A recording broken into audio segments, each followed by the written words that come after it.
तो आज मैं आपके लिए जो रेसिपी लेकर आई हूँ ना, आपका दिल खुश होने वाला है वो रेसिपी देख के, क्योंकि आज मैं आपको बताऊंगी कि हम केक सजाने वाली क्रीम कैसे बना सकते हैं। अगर आप गांव में रहते हैं या फिर शहर में भी रहते हैं और आपको व्हिप्ड क्रीम नहीं मिलता है, ना आपके पास ब्लेंडर है, तो आपको ये सब चीज़ें चाहिए ही नहीं। बहुत ही कम सा खर्च में हम इसे घर पे ही बना के रेडी कर सकते हैं। और मैं आपको इसमें ना ऑप्शंस भी बताऊँगी कि अगर आपके पास ये नहीं है तो उसकी जगह आप क्या यूज़ कर सकते हैं।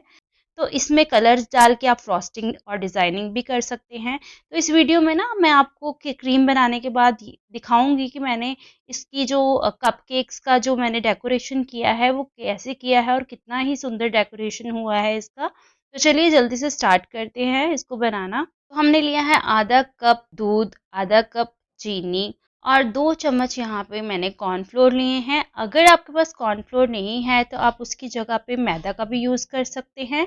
टेक्सचर सेम रहेगा, टेस्ट में थोड़ा बहुत फ़र्क आ सकता है। तो अभी मैंने इसे गैस पर नहीं रखा। पहले तो हमें अच्छे से मिक्स कर लेना है कॉर्नफ्लोर को दूध के साथ। चीनी तो बाद में भी जब हम इसको गैस पे रखेंगे तो मिक्स हो ही जाएगी। तो मैंने अच्छे से मिक्स कर लिया है। अब मैंने रख दिया है इसे गैस पर और अभी हमें गैस का फ्लेम बिल्कुल लो रखना है। पूरा आपको लो फ्लेम पर ही ये प्रोसेस करना है, इसको पकाना है। हाई या मीडियम नहीं करना है, नहीं तो क्रीम पूरी ख़राब हो जाएगी और ये बहुत जल्दी थिक होना स्टार्ट हो जाता है। तो जैसे ही इसमें बॉयल आएगा, ये थिक होनी स्टार्ट हो जाएगी। तो एक ना जादू सा हो जाता है, एकदम थिक हो जाती है ये। तो आपको इसका ध्यान रखना है, बिल्कुल लो फ्लेम पर ही इसको बनाना है। जैसे ही ये थिक हो जाती है, आपको फ्लेम बंद कर देना है और इसे हिलाते रहना है 1 से 2 मिनट तक। अगर आप नहीं हिलाएंगे तो इसके ऊपर एक परत सी आ जाती है, जैसे मलाई की परत होती है वैसे आ जाएगी और ये बिल्कुल एकदम से इसका टेक्सचर जो है वो ख़राब हो जाएगा। तो इसे 1 से 2 मिनट आपको गैस का फ्लेम ऑफ करके हिलाते रहना है और फिर एक कटोरी में इसको आप निकाल लें और हमें इसको ना रूम टेम्परेचर पे पहले लेके आना है। तो आप ना स्पून से इसको हिलाते हुए इसको नॉर्मल टेम्परेचर पे ले आए। फिर उसके बाद आप इसको फ्रिज में रख दें। थोड़ी देर के लिए आप इसको फ्रिज में रख सकते हैं। हमें ज़्यादा ठंडा नहीं करना है और ना ही हमें ज़्यादा इसको गर्म रखना है, नॉर्मल टेम्परेचर पे लाना है हमें इसे। तो अब मैंने एक बाउल ले लिया है, इसमें हम लेंगे बटर। बटर जो आपको यहाँ पे लेना है वो अनसॉल्टेड लेना है, सॉल्ट बिल्कुल नहीं होना चाहिए। अगर सॉल्ट होगा तो क्रीम में बिल्कुल नमक का टेस्ट आएगा। तो यहाँ पे मैंने 100 ग्राम अनसॉल्टेड बटर ले लिया है, जो बटर की टिक्की होती है उसके जितना ये बटर है। इसको पहले हमें स्पून से अच्छे से इस तरीके से मैश करना है। ये जो है ज़्यादा जमा हुआ बटर नहीं होना चाहिए, नॉर्मल सा बटर होना चाहिए ये। तो आप इसकी जगह, अगर आपके पास बटर नहीं है तो आप घी का भी यूज़ कर सकते हैं इसकी जगह। पर घी को ना पहले फ्रिज में रख लेना और जब ये इस तरीके से जम जाए तो आपको इसे ऐसे निकाल के इसको स्पून से फेंटना है, जिस तरह से मैं आपको दिखा रही हूँ। तो आपको एकदम से इसको 6 से 7 मिनट तक आपको फेंटना पड़ेगा इसको। अगर आपके पास विस्कर है तो आप उससे भी ये काम कर सकते हैं, उससे थोड़ा जल्दी हो जाता है। स्पून से 6 से 7 मिनट लग जाएंगे। तो देखिए मैंने यहाँ पे ये बटर जो है अच्छे से विस्क कर लिया है। 6 से 7 मिनट तक मैंने हाथ से इसको विस्क किया है। अब हम इसको रख देंगे फ्रिज में ठंडा होने के लिए, कम से कम 15 से 20 मिनट तक। और फ्रिज में नहीं, फ्रीज़र में रखेंगे जहाँ बर्फ़ जमती है। वहाँ पे मैंने 15 से 20 मिनट तक इसको रख दिया था। तो अभी ये मैंने 15 से 20 मिनट के बाद निकाला है, तो देखिए एक तरह से ये जम गया है। तो पहले हमें ऐसे स्पून से इसको इकट्ठा कर लेना है और फिर हमें इसको दोबारा फेंटना है। अगर आप ये प्रोसेस करोगे ना तो आपकी क्रीम ना बहुत स्टिफ बनेगी और बहुत ही अच्छी बनेगी, डेकोरेशन बहुत सुंदर होने वाला है। तो मैं अब आपको दिखा रही हूँ कि हम ब्लेंडर से कैसे करेंगे। आप ये सेम प्रोसेस आप स्पून से भी कर सकते हो, बट मैंने आपको पहले स्पून से बताया है, अब मैं आपको ब्लेंडर से बता रही हूँ करना।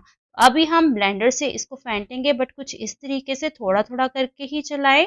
ये जो बटर है ना ये बाहर को गिरेगा, तो आपको इस तरीके से, जैसे मैं आपको दिखा रही हूँ इस तरीके से ही आपको इसको अच्छे से ब्लेंड करना है। तो देखिए मैंने इसको ब्लेंड किया है और ये एकदम फ्रॉदी सा बन गया है। जब ये इस तरीके से फ्रॉदी सा बन जाए तो आपको ऐसे ब्लेंडर से इसको स्पैचुला की हेल्प से निकाल लेना है और फिर एक जगह इकट्ठा कर लेना है। और ये देखिए हमारा बटर अच्छे से ब्लेंड हो चुका है, एकदम फ्रॉदी हो चुका है। अब हम इसमें वो बैटर डालेंगे जो कॉर्नफ्लोर वाला हमने बनाया था, ये मैंने फ्रिज से निकाला है। पहले मैं इसमें 1 चम्मच डालूंगी, फिर इसको मिक्स कर लेंगे स्पैचुला से और फिर हम इसमें ब्लेंडर चलाएंगे। तो ध्यान रखें कि पहले मिक्स कर लें, अदरवाइज ये जो ये मिक्सचर है ये बाउल से बाहर निकलेगा। इसको पहले मिक्स कर लें और फिर ब्लेंड करें। फिर मैंने 1 चम्मच और डाला है इसमें और फिर मैं इसको स्पैचुला से मिक्स करूँगी और फिर से मैं इसको ब्लेंड करूँगी। तो इसी तरीके से आपको 4 से 5 बार जब तक मिक्सचर है वो ख़त्म नहीं हो जाता, तब तक आपको ये सेम प्रोसेस रिपीट करना है, ठीक है? और ये जो क्रीम है ना, ये व्हिप क्रीम से भी ज़्यादा टेस्टी होती है खाने में और बहुत ही अच्छी बनती है ये। ये इतना अच्छा तरीका है क्रीम बनाने का कि अगर हमारे पास व्हिप क्रीम नहीं है तो बहुत ही सस्ते में हम ये वाली क्रीम बना सकते हैं घर पे। देखिए इस तरीके से मैंने ना सारा जितना भी मेरे पास मिक्सचर था वो मैंने सारा इसमें डाल दिया और इसको ब्लेंड कर दिया है। देखिए कितना जैसे जैसे आप ये मिक्सचर ब्लेंड होता गया वैसे वैसे इसकी क्वांटिटी बढ़ती गई है। तो देखिए बिल्कुल एकदम स्टिफ फिक्स वाली हमारी क्रीम बन के रेडी हो गई है। मैं आपको ब्लेंडर से दिखाऊंगी, आपको देखने में पता चल जाएगा ये कितनी स्टिफ बनी है। ये देखिए इस तरीके से मैं आपको दिखा रही हूँ, ये देखिए कितनी स्टिफ है ये और इसकी डेकोरेशन तो बड़ी कमाल की होगी, आप देखना आगे मैं आपको वीडियो में ज़रूर दिखाऊंगी। तो मैंने ये अच्छे से ब्लेंड कर लिया है इसको 1 से 2 मिनट तक मैंने इसको ब्लेंड कर लिया और ये हमारी क्रीम बन के हो गई है रेडी। ये देखिए मैं उल्टा करके आपको दिखा रही हूँ, बिल्कुल नहीं गिरी है, ये एकदम परफेक्ट बनी है। अब इसमें कलर्स डाल के आप फ्रॉस्टिंग कर सकते हो। तो यहाँ पे मेरी क्रीम बन के रेडी हो गई है और मैं पहले आपको ना नॉर्मल इसको नोज़ल की हेल्प से आपको बताऊंगी। डिज़ाइन देखिए कितना अच्छा बना है, एकदम बढ़िया परफेक्ट क्रीम बनी है ये। आपको देखने में पता चल रहा होगा कितनी अच्छी शेप आई है इससे। तो अब जो मैंने आपको बोला था ना कि मैंने कपकेक्स बनाए थे इस क्रीम का यूज़ करके, तो देखिए कपकेक्स के ऊपर ना मैंने इसमें क्रीम में कलर डाल के तो ये ऐसे फ्लावर से बनाए हैं। तो देखिए देखने में कितने सुंदर लग रहे हैं और कितने अच्छे से ये बन गए हैं और खाने में भी बहुत ही ज़्यादा टेस्टी लग बने थे ये। तो मैं आपको ये डेकोरेशन आपको दिखा रही हूँ ताकि आपको यकीन हो जाए कि सच में ये क्रीम ऐसे बनती है और हमारे काम की है ये क्रीम। तो देखिए यहाँ पे मैंने ये भी रोज़ बनाया है और ये स्टार्स बनाए हैं 2D नोज़ल का यूज़ करके। तो ये बहुत ही अच्छी बनी थी क्रीम, खाने में भी बहुत ही टेस्टी थी। तो आप ना एक बार ये ज़रूर ट्राई करके देखें। अगर ये रेसिपी आपको अच्छी लगे तो इसको लाइक ज़रूर दें और शेयर ज़रूर करें और चैनल को सब्सक्राइब करना बिल्कुल ना भूलें। तो चलिए मिलते हैं नेक्स्ट वीडियो में नेक्स्ट रेसिपी के